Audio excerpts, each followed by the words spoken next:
in the quiet farming village of Umuora, where the morning mist rested gently on red earth and palm trees whispered ancient secrets, lived a woman everyone called Mama Nkem. No one remembered when her fortune began, but everyone knew one thing: hunger filled her compound. While other farmers cried over yellowing cassava and weak yam tendrils, Mama Nkem's farm stood tall and proud, leaves shining like they had been washed by unseen hands. Children ran past her land in wonder.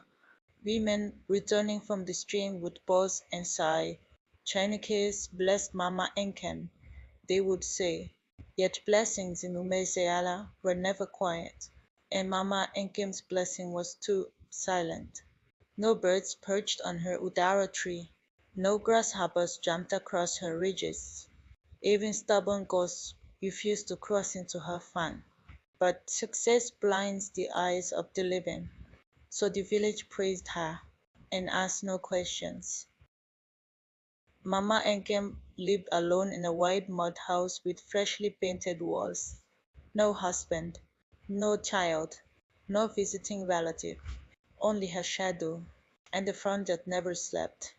At night, when oil lamps dimmed across Umueze and the moon climbed slowly above the Iroko tree, Mama Nkem would wrap a black cloth around a small clay pot and walk quietly toward the deepest part of her farmland.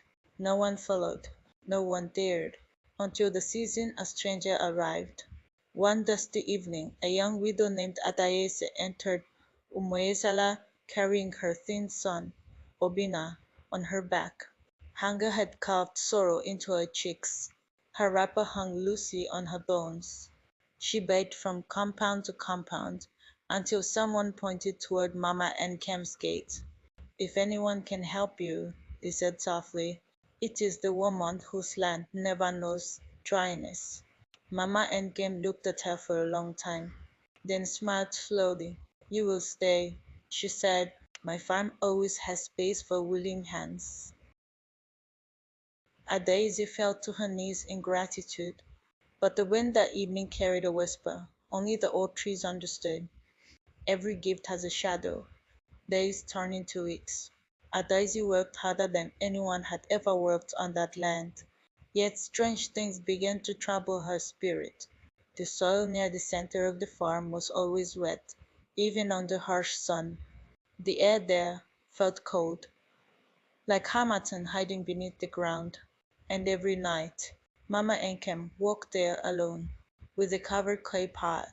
Each morning after, the crops grew taller, greener, stronger, as if they had drunk something deeper than water. Fear planted a quiet seed inside Adaise's heart, and curiosity began to water it.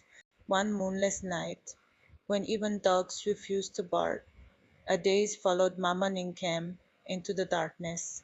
She hid behind thick cassava leaves and watched.